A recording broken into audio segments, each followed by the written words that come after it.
Mahkamah Konstitusi hadapi ujian. Pasca putusan batas usia Capres-Cawapres, Ketua MK Anwar Usman dilaporkan. Tuntutan tak main-main, pemecatan. Mampukah Majelis Kehormatan MK hadirkan putusan yang adil dan bijaksana? Saya, Niluh Puspa, mencari jawabnya.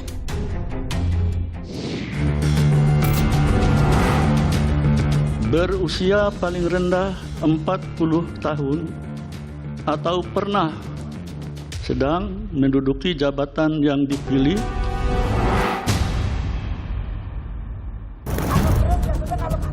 benar keluarga bangsa Indonesia. Meminta Majelis Kehormatan MK menjatuhkan sanksi pemberhentian tidak dengan hormat.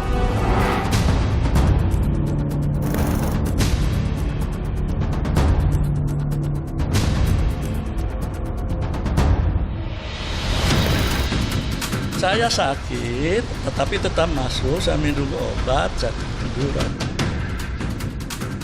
Terbukti bersalah? Iya loh, banyak laporannya kan 21 semuanya.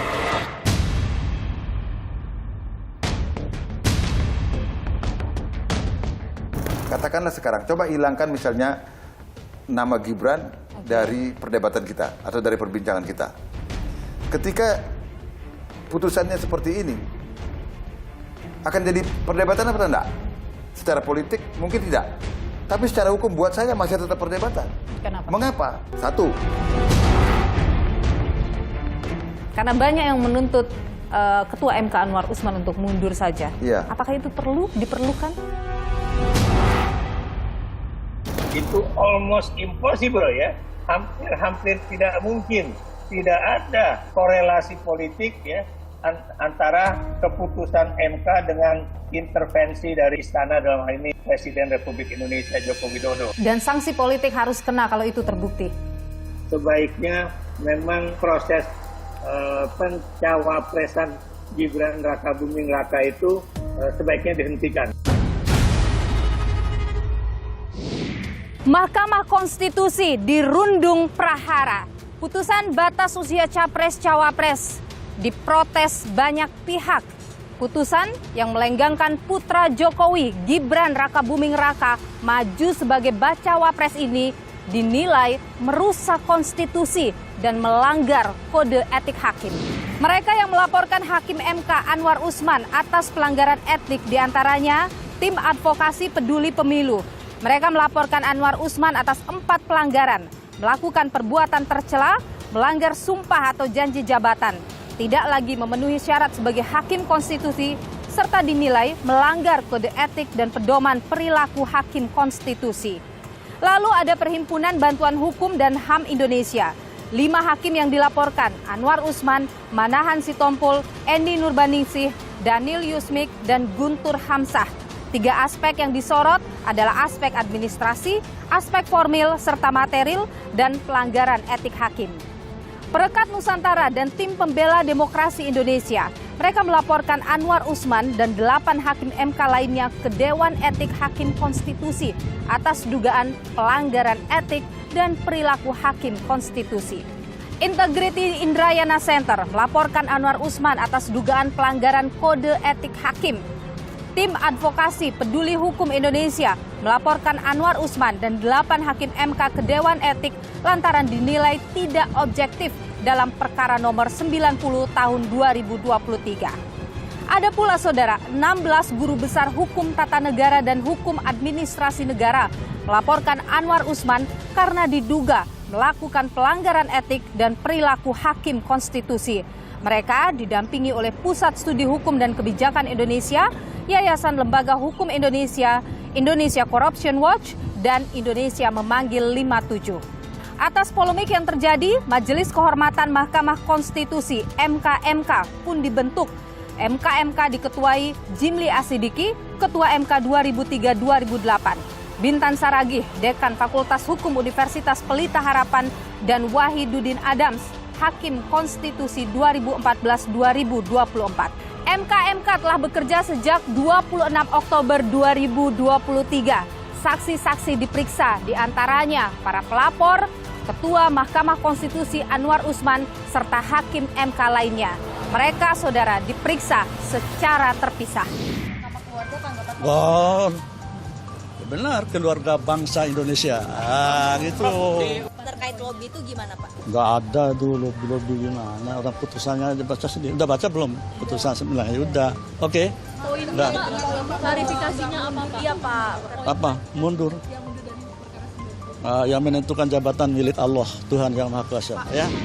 Ada beberapa fakta yang ditemukan dalam sidang kode etik Hakim Mahkamah Konstitusi. Di antaranya, pertama, MK menemukan adanya indikasi dugaan kebohongan yang dilakukan Ketua Mahkamah Konstitusi Anwar Usman terkait alasan tidak ikut memutus 3 perkara uji materi batas usia Capres-Cawapres yang ditolak MK. Dalam rapat itu, secara aklamasi, Hakim Mahkamah Konstitusi menolak gugatan itu. Namun, dalam rapat permusyawaratan hakim atau RPH berikutnya, Anwar Usman hadir. Disitulah sikap Hakim Mahkamah Konstitusi berbalik 180 derajat, menyetujui perkara nomor 90 soal mereka yang pernah atau sedang menjabat sebagai kepala daerah bisa maju sebagai capres-cawapres meski berusia di bawah 40 tahun. Adanya kejanggalan pendaftaran gugatan usia minimal capres-cawapres. Dalam bukti rekaman CCTV yang didapat, ditemukan bahwa gugatan tersebut sempat ditarik, lalu penarikannya dibatalkan. Ketua MK memastikan akan memeriksa panitera yang berkaitan kejanggalan ini. Kini putusan Majelis Kehormatan Mahkamah Konstitusi menjadi kunci kembalinya marwah Mahkamah Konstitusi. Di tengah perpolitikan tanah air yang kian memanas, apakah putusan MK akan mampu menjaga stabilitas politik dalam negeri? Saya akan perbincangkan hal ini, saudara, bersama dengan analis politik Ikrar Nusa Bakti. Namun sebelumnya saya akan bertemu dengan mantan Hakim Konstitusi Idewa Gede Palguna. Bagaimana ia menatap Mahkamah Konstitusi ke depan pasca kekisruhan yang terjadi. Ikuti saya, saudara. Karena ini berkaitan dengan benturan kepentingan, Yang Mulia. Benar, keluarga bangsa Indonesia. Saya sakit, tetapi tetap masuk. Saya minum obat, saya tiduran. 3 kemungkinan. Yang paling ekstrim itu diberhentikan tidak hormat. Jabatan milik Allah.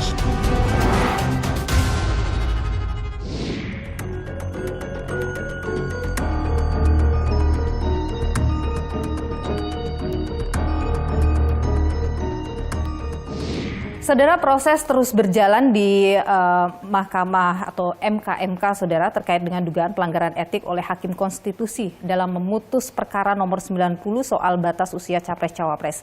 Lantas apa, saudara, potensi hukum yang bisa dijerat bagi para Hakim Mahkamah Konstitusi yang dilaporkan ini?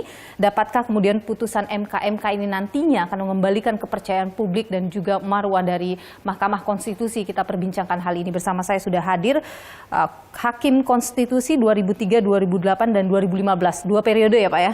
Di Idewa Gede Palguna. Pak Dewa, terima kasih sudah bersama dengan Nilu, sehat selalu. Jadi Pak, kalau kita melihat apa yang terjadi di Mahkamah Konstitusi sekarang ini, ini sudah kejadian yang luar biasa menurut Anda, pengalaman Anda? Ya, sangat luar biasa. Ya, ini sangat luar biasa. Karena ya saya tidak membayangkan bahwa ini akan terjadi gitu kan. Ya dulu pendiriannya kan penuh dengan idealisme macam-macam ya. Kebetulan saya juga ikut di Panitia Ad Hoc 1 Badan Pekerja MPR yang merumuskan perubahan Undang-Undang Dasar kan. Dan jadi saya tahu gagasan pembentukan Mahkamah Konstitusinya.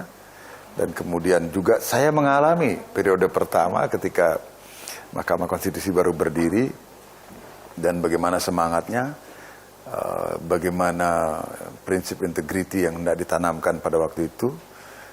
Dan sejak awal kita menyadari bahwa kita memang perlu dikontrol karena memiliki kekuasaan yang begitu besar. Dan karena itulah peraturan Mahkamah Konstitusi kedua yang dibuat ketika Mahkamah Konstitusi baru berdiri itu dibuat adalah tentang Majelis Kehormatan atau Dewan, saya lupa ada Dewan Kehormatan atau apa namanya itu. itu karena ada kesadaran bahwa kita itu memang perlu diawasi. Saya tidak pernah sebenarnya bahkan dalam pikiran yang paling liar sekalipun untuk membayangkan bahwa ini akan pernah terjadi gitu loh. Karena mungkin saya atau mungkin kami di awal itu mungkin terlalu naif ya membayangkan ini tidak akan terjadi karena syarat menjadi hakim konstitusi itu berat sekali loh. Anda baca pasal 24C ayat 5 itu. Dia harus mempunyai integritas, tidak tercela, negarawan yang menguasai konstitusi dan ketatanegaraan itu kan syaratnya berat. Sayangnya, ini berkali-kali saya sampaikan, undang-undang tentang Mahkamah Konstitusi, khususnya di pasal tentang rekrutmen hakim itu, pasal 19 dan pasal 20, dia hanya mengatakan rekrutmen hakim konstitusi dilaksanakan secara objektif, transparan, dan akuntabel. Selesai sampai di situ. Bagaimana objektivitas itu, bagaimana akuntabilitas itu, bagaimana transparansi itu kan mestinya dijelaskan dalam undang-undang. Sehingga akhirnya sekarang masing-masing lembaga negara yang mempunyai kewenangan untuk mengusulkan calon hakim konstitusi, DPR, Presiden, dan ini mempunyai mekanisme sendiri-sendiri. Jadi setengah-setengah negara ini kalau misalnya mau menghadirkan hakim Mahkamah Konstitusi yang benar-benar berintegritas dan seorang negarawan. Dari sisi itu, ya boleh dikatakan begitu. Kan ini bisa juga kita lihat dari sisi positif bahwa ada harapan besar loh sebenarnya dari publik itu untuk memelihara, untuk menjaga Mahkamah Konstitusi, gitu kan? Nah sekarang harapan besar itu kan harus ketemu. Ya. Kan nggak boleh istilahnya apa ya? Kalau teman-teman pelawak dulu menyatakan, ini kan nggak boleh salaman Sri Mulat gitu kan. Ini mau salaman Sri Mulat itu lolos, nggak ketemu di tengah gitu kan. Ya. Artinya dari masyarakat ada tuntutan begini, dari dalam juga harus menjawab. Terjawabkah itu melalui MK yang sekarang sedang bekerja? Kita harapkan begitu kan. Nah kalau dilihat dari prosesnya kan sampai saat ini, paling tidak ya kita manulah. Anda optimistis? Kalau soal penegakan etik, saya optimistis.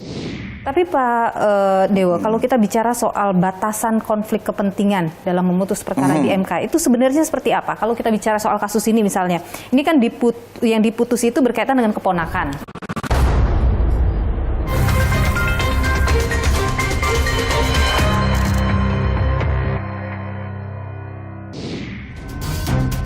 Karena ini berkaitan dengan benturan kepentingan yang mulia. Benar, keluarga bangsa Indonesia. Saya sakit, tetapi tetap masuk, saya minum obat, saya tiduran.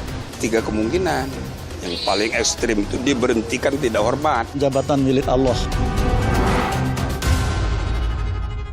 Terbukti bersalah? Iya loh. Banyak laporannya kan 21 semuanya.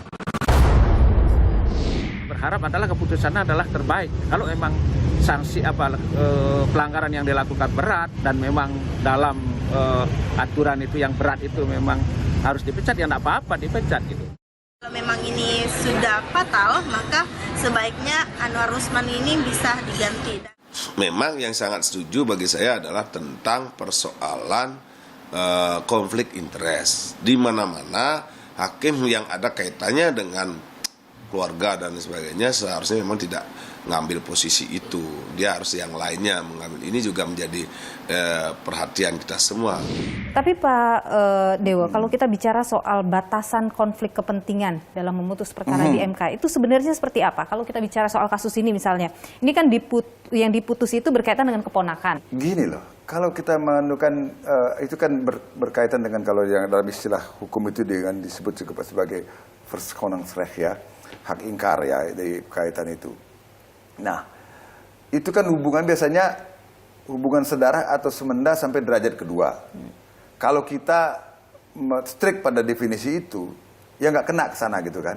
Tetapi sekarang pertanyaannya kan, apakah pandangan kita selegalistik itu? Makanya ini jadi debatable kan. Dari segi nature perkara pengujian undang-undang, itu yang diuji kan norma yang bersifat umum. Artinya walaupun yang mengajukan permohonan itu perorangan, yang diuji itu adalah norma yang nanti akan berlaku terhadap siapa saja. Katakanlah sekarang, coba hilangkan misalnya nama Gibran dari perdebatan kita atau dari perbincangan kita. Ketika putusannya seperti ini, akan jadi perdebatan apa enggak? Secara politik mungkin tidak. Tapi secara hukum buat saya masih tetap perdebatan. Kenapa? Mengapa? Satu, baru beberapa saat sebelumnya Mahkamah Konstitusi mengatakan bahwa permohonan ini ditolak. Betul. Ditolak dengan alasan bahwa ini adalah open legal policy dari undang-undang. Dan sampai di situ saya sependapat. Oke. Nah, menurut hukum acara, kalau permohonan sudah ditolak, lalu ada yang menguji lagi permohonan itu, menurut pasal 60 Undang-Undang Mahkamah Konstitusi, itu tidak boleh, kecuali terdapat alasan konstitusional baru. Nah, untuk memeriksa, bukan untuk mengabulkan dulu, untuk memeriksa dulu. Ini tidak saya temukan secara jelas dalam putusan Mahkamah Konstitusi. Apa alasan konstitusional baru yang dikemukakan oleh pemohon? Kemudian yang lebih ini lagi, yang lebih parah lagi menurut saya. Nah, dari tadinya menolak menjadi mengabulkan. Jadi 180 derajat berbeda antara sikap mahkamah yang beberapa jam Waktu sebelumnya dengan yang belakangan. Pertanyaannya kemudian, bolehkah mahkamah atau pengadilan mengubah pendirian seperti itu? Boleh. Ya. Tapi apa syaratnya? Syaratnya adalah harus dijelaskan dengan mendasar dan detail di dalam pertimbangan hukumnya mengapa kemudian mahkamah mengubah pendiriannya. Karena dia sebelumnya sudah berpendapat bahwa itu adalah open legal policy. Oke, dan Anda tidak menemukan itu? Nah, saya tidak menemukan itu. Jadi andai kata pun tidak ada soal politik secara hukum, saya masih akan tetap mempersoalkan. Menurut Anda, MK dalam posisi dilematis sekarang ini? Di satu sisi dia harus menjaga marwah MK, Mahkamah Konstitusi. Tapi di sisi lain kan ada situasi politik juga saat ini ya. Dilematis itu enggak. Saya melihatnya begini loh. Sebenarnya yang punya problem sekarang kan Mahkamah Konstitusi. Iya. Nah, beban itu berpindah sekarang ke Majelis Kehormatan Mahkamah Konstitusi. Sepanjang memang fakta-faktanya itu mendukung, sepanjang apa yang disampaikan dalam laporan itu didukung oleh fakta yang kuat, saya kok optimis ya. Saya optimis Majelis Kehormatan ini akan memutus dengan benar, sesuai dengan itu. Tapi Anda yakin mereka tidak terpengaruh dengan yang tadi? Keinginan publik kan begitu tinggi. Harapan publik pada MK ini juga begitu besar gitu.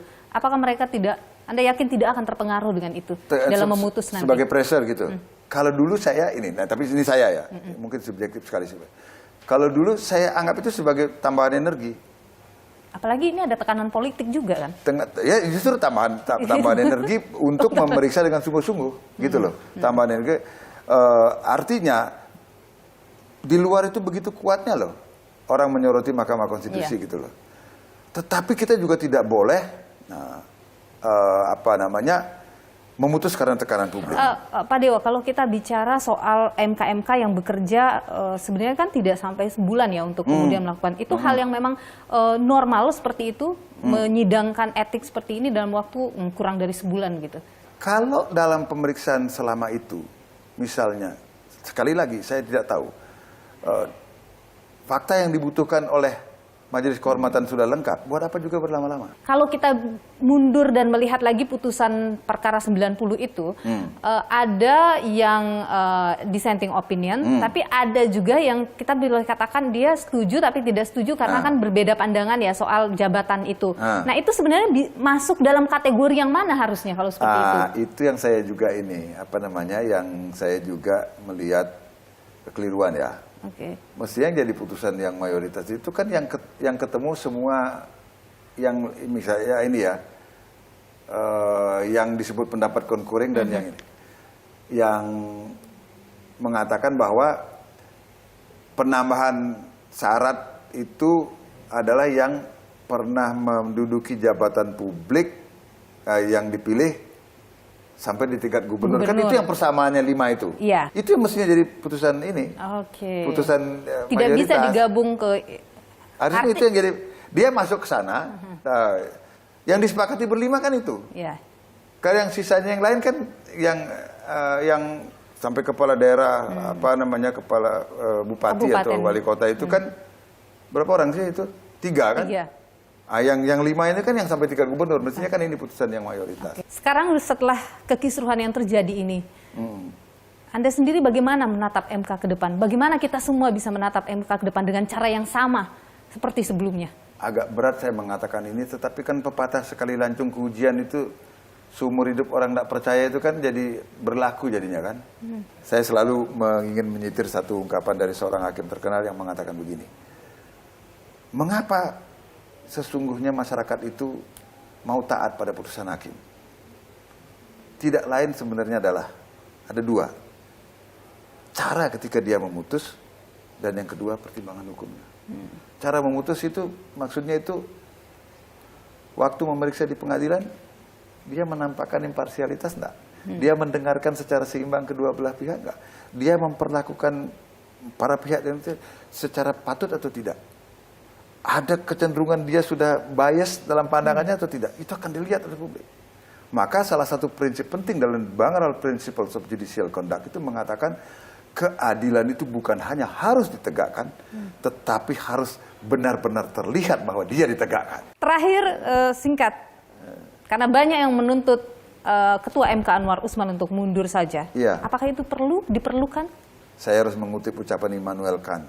Dia mengatakan, kalau bersalah secara hukum, itu berarti orang itu ada melanggar ketentuan undang-undang atau melanggar hak orang lain, gitu kan? Tapi kalau bersalah secara etik, orang itu merasa bersalah atau tidak? Saya nggak bisa menjawab pertanyaan itu loh, karena itu kembali kepada personal masing-masing. Oke.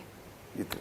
I Dewa Gede Palguna, Hakim Konstitusi 2003, 2008, dan 2015 juga. 2020. Terima kasih sudah berbagi pandangan di Niluh. Sehat selalu. Ya, terima kasih.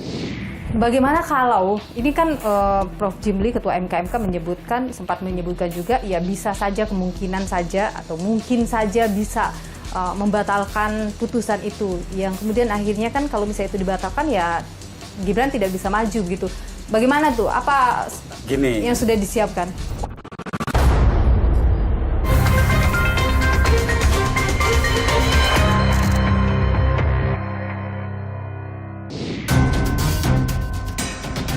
Dalam laporan kami, yang mulia, kami fokuskan kepada satu, yaitu Ketua Mahkamah Konstitusi Anwar Usman. 3 kemungkinan.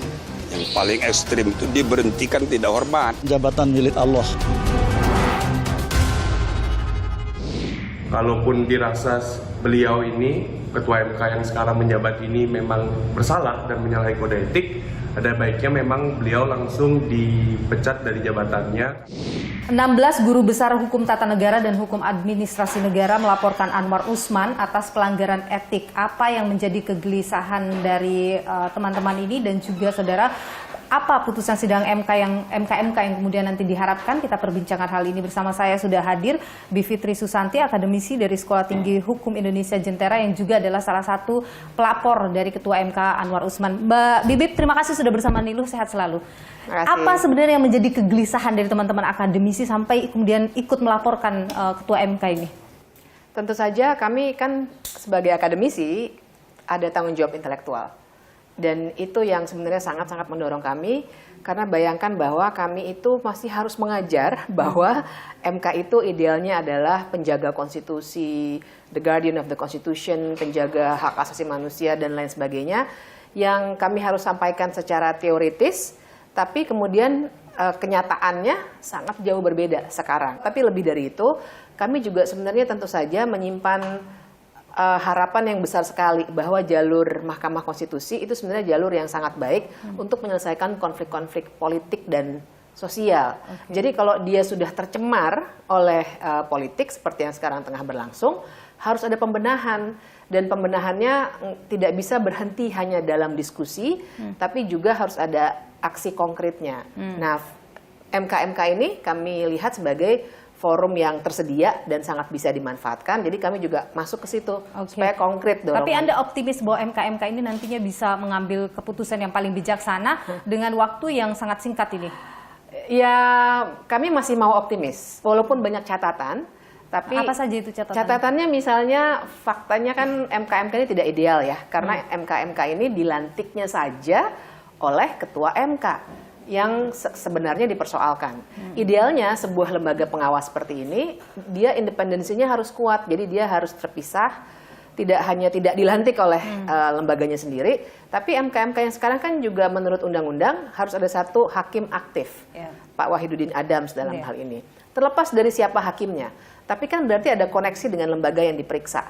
Nah, sebenarnya jadi tidak ideal. Kemudian ada catatan lagi soal Pak Jimli misalnya yang pernah menyatakan dukungannya kepada orang yang berkepentingan terhadap kasus ini.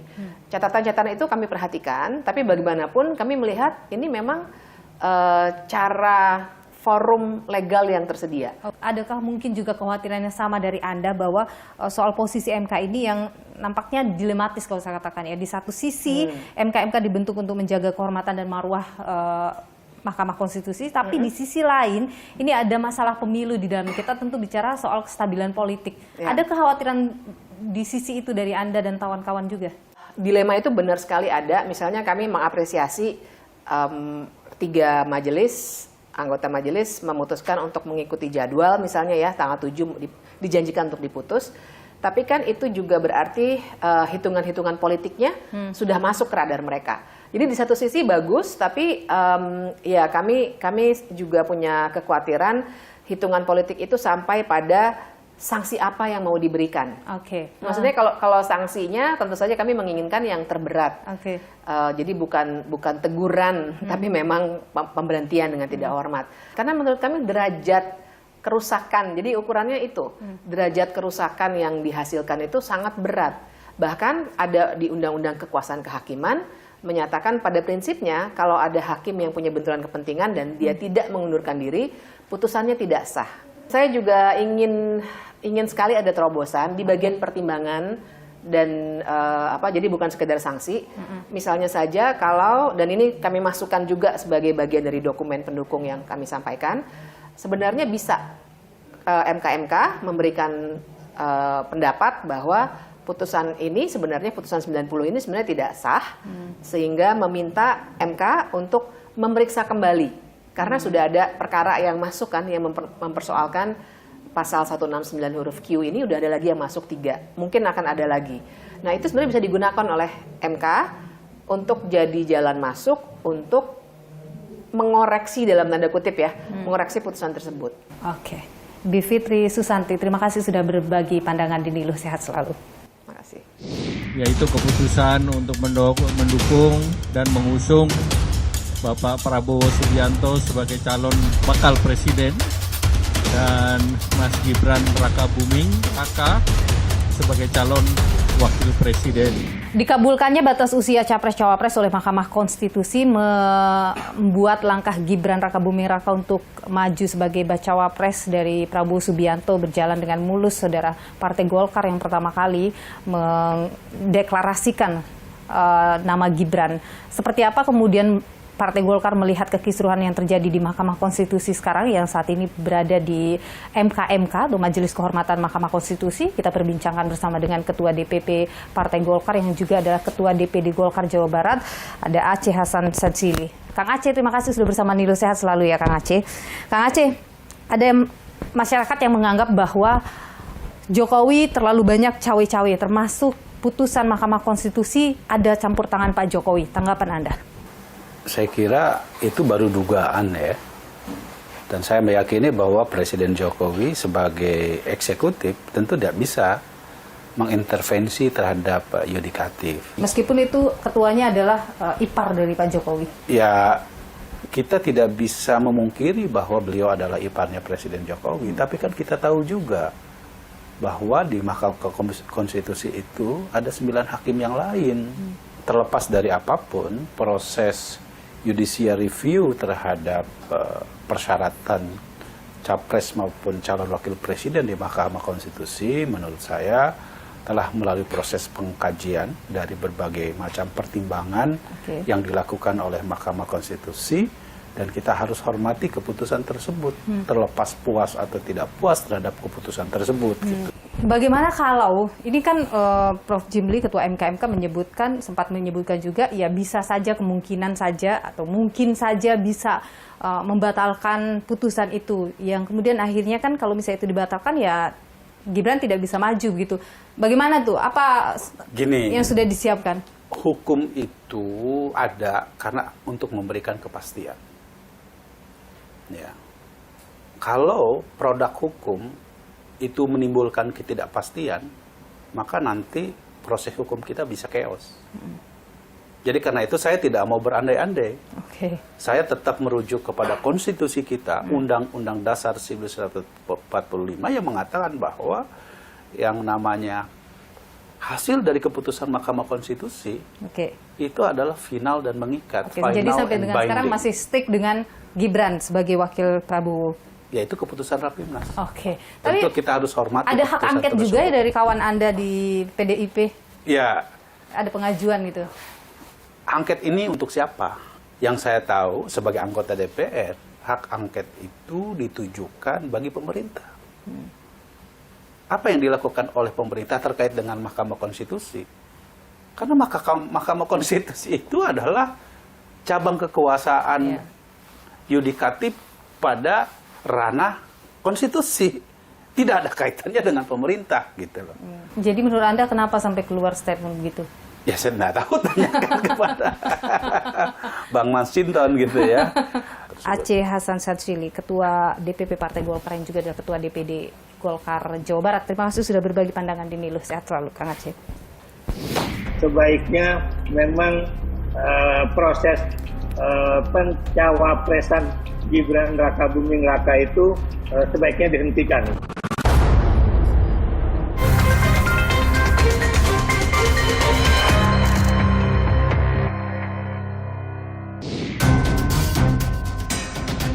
Dalam laporan kami, yang mulia, kami fokuskan kepada satu, yaitu Ketua Mahkamah Konstitusi Anwar Usman. 3 kemungkinan. Yang paling ekstrim itu diberhentikan tidak hormat. Jabatan milik Allah.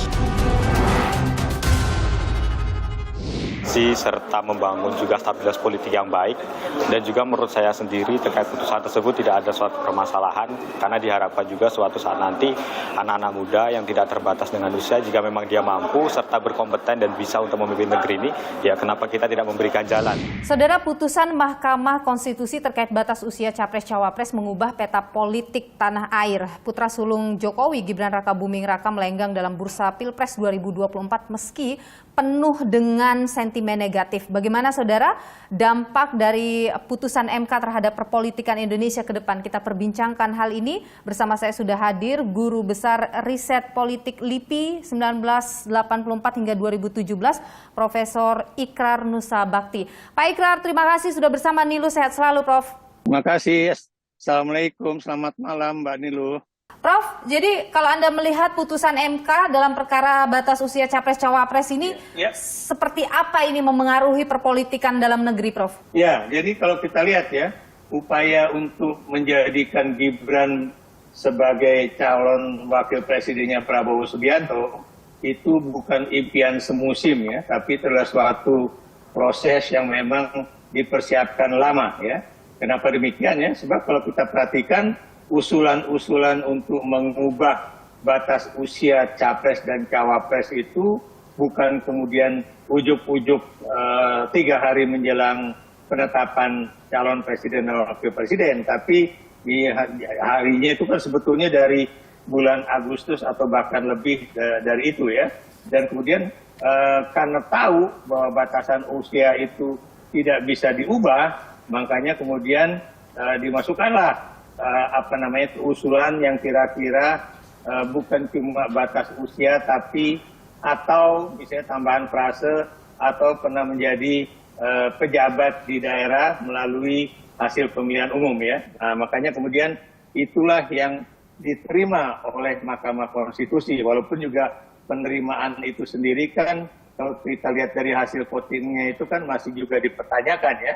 Anda melihat ini adalah legasi terburuk Jokowi di bidang politik? Menurut saya ini legasi yang terburuk yang pernah dimiliki oleh Presiden Republik Indonesia.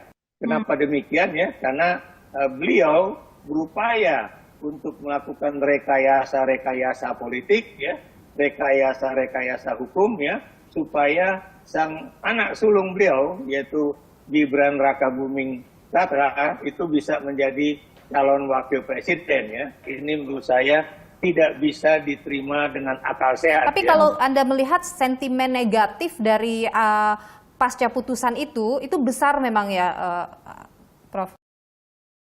Saya bilang itu besar. Kenapa demikian ya? Dan Anda jangan lupa loh ya, itu besarnya itu bukan dari kalangan oposisi loh ya.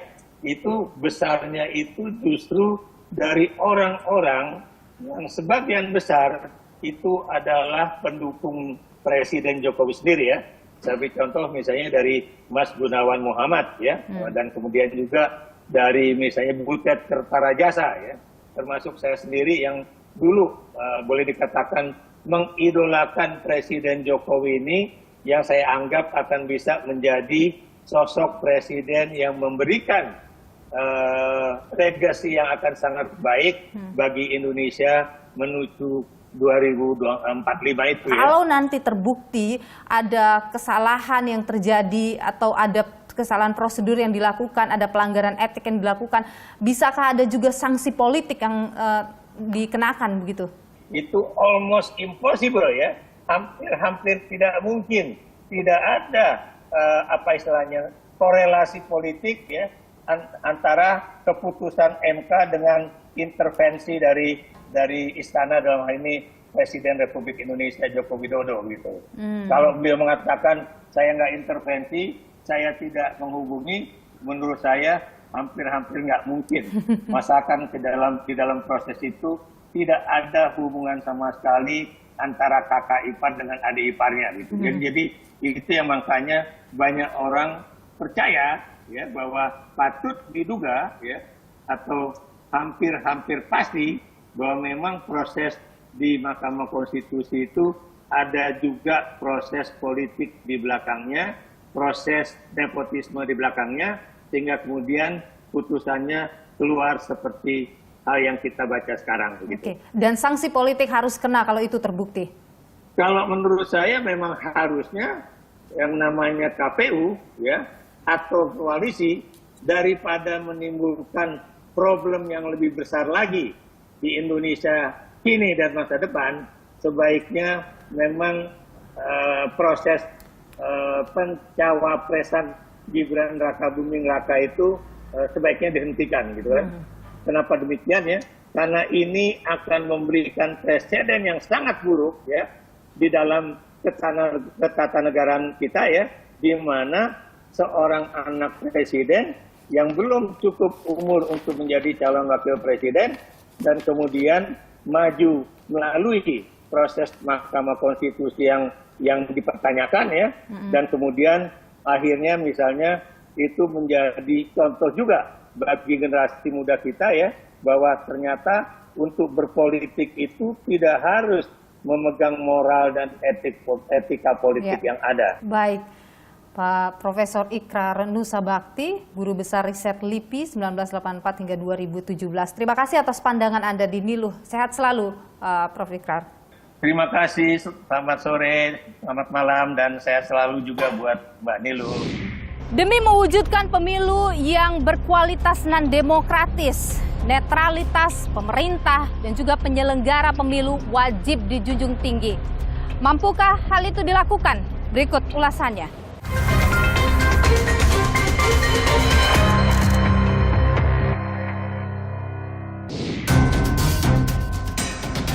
Dalam laporan kami yang mulia, kami fokuskan kepada satu, yaitu Ketua Mahkamah Konstitusi Anwar Usman. 3 kemungkinan. Yang paling ekstrim itu diberhentikan tidak hormat. Jabatan milik Allah.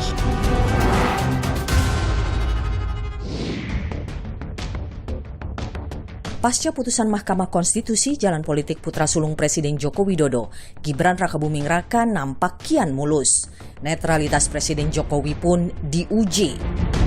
Sesaat sebelum Presiden Jokowi lakukan kunjungan kerja di Gianyar 31 Oktober misalnya, Satuan Polisi Pamong Praja Provinsi Bali mendadak mencabut bendera PDIP dan baliho Ganjar Pranowo Mahfud MD atas perintah PJ Gubernur Bali. Pencopotan baliho ini jadi sorotan. Yang dilakukan adalah menggeser sementara alat sosialisasi berupa baliho agar estetika terjaga. Kejadian yang menurut kami tidak perlu dilakukan karena terjadinya politik diskriminasi. Apa yang terjadi dengan kehadiran Bapak Presiden ketika di Sumatera Barat dengan yang terjadi di Bali ternyata dua hal yang sangat kontradiktif. Terkait pencopotan bendera dan baliho partai, Presiden Jokowi kembali menyinggung netralitas aparat. Perlu saya sampaikan bahwa pemerintah daerah, pemerintah provinsi, pemerintah kabupaten, pemerintah kota, pemerintah pusat, semua harus netral. ASN semua harus netral, TNI semua harus netral, Polri semua harus netral. Namun, gencarnya seruan netralitas oleh Presiden nampak kontras dengan aksi sejumlah menteri dan wakil menteri yang terang-terangan mendukung paslon tertentu. Beredar video Wakil Menteri Desa Pembangunan Daerah Tertinggal dan Transmigrasi, Paiman Raharjo, yang diduga memimpin rapat pemenangan pasangan Prabowo Gibran. Dalam video viral ini, Wamen Paiman menyebut hasil rapat telah disampaikan ke Presiden Jokowi. Imbasnya, Wamen Paiman dilaporkan ke Bawaslu oleh sejumlah pihak. Paiman dituding telah melanggar netralitas pejabat negara. Kemudian Wakil Menteri Agraria dan Tata Ruang Raja Juli Antoni yang mendapat kritikan usai memberi ucapan selamat kepada Prabowo Gibran lewat akun sosial medianya. Lalu Menteri Perindustrian Agus Gumiwang Kartasasmita yang juga Wakil Ketua Umum Partai Golkar mendirikan posko pemilih Prabowo Gibran Kopi Pagi. Meski Agus nyatakan tak akan memakai fasilitas negara dan akan menanggalkan status sebagai menteri saat aktif dalam kegiatan kampanye, hal ini membuat netralitas pejabat negara sempat dipertanyakan. Maka pemerintah harus terus diingatkan komitmen menjunjung tinggi netralitas. Pemilu yang adil dan damai harus terus dikawal. Netralitas aparat salah satu kunci menjaga kualitas demokrasi. Dan ini yang paling berat adalah dialami oleh aparat keamanan dan perangkat penyelenggara pemilu. Dua entitas ini yang paling nanti berat dan bisa babak belur di lapangan. Meskipun mungkin terjadi ketidaknetralan, mungkin terjadi intervensi, ya saya berharap lakukan apa yang sesuai aturan, kemudian bekerjasama dengan KPU, dengan Bawaslu. Aparat negara diberi kuasa menjalankan kepentingan rakyat, bukan kepentingan politik. Netralitas aparat wajib hukumnya demi terwujudnya pemilu yang jujur, adil, dan demokratis.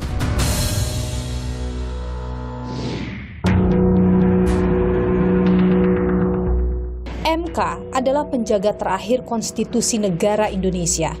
Namun prahara mengguncangnya. Kepercayaan publik goyah karena polahnya. Mampukah muruah MK tetap terjaga? Semua kini berada di tangan Majelis Kehormatan. Mari kita nantikan bersama.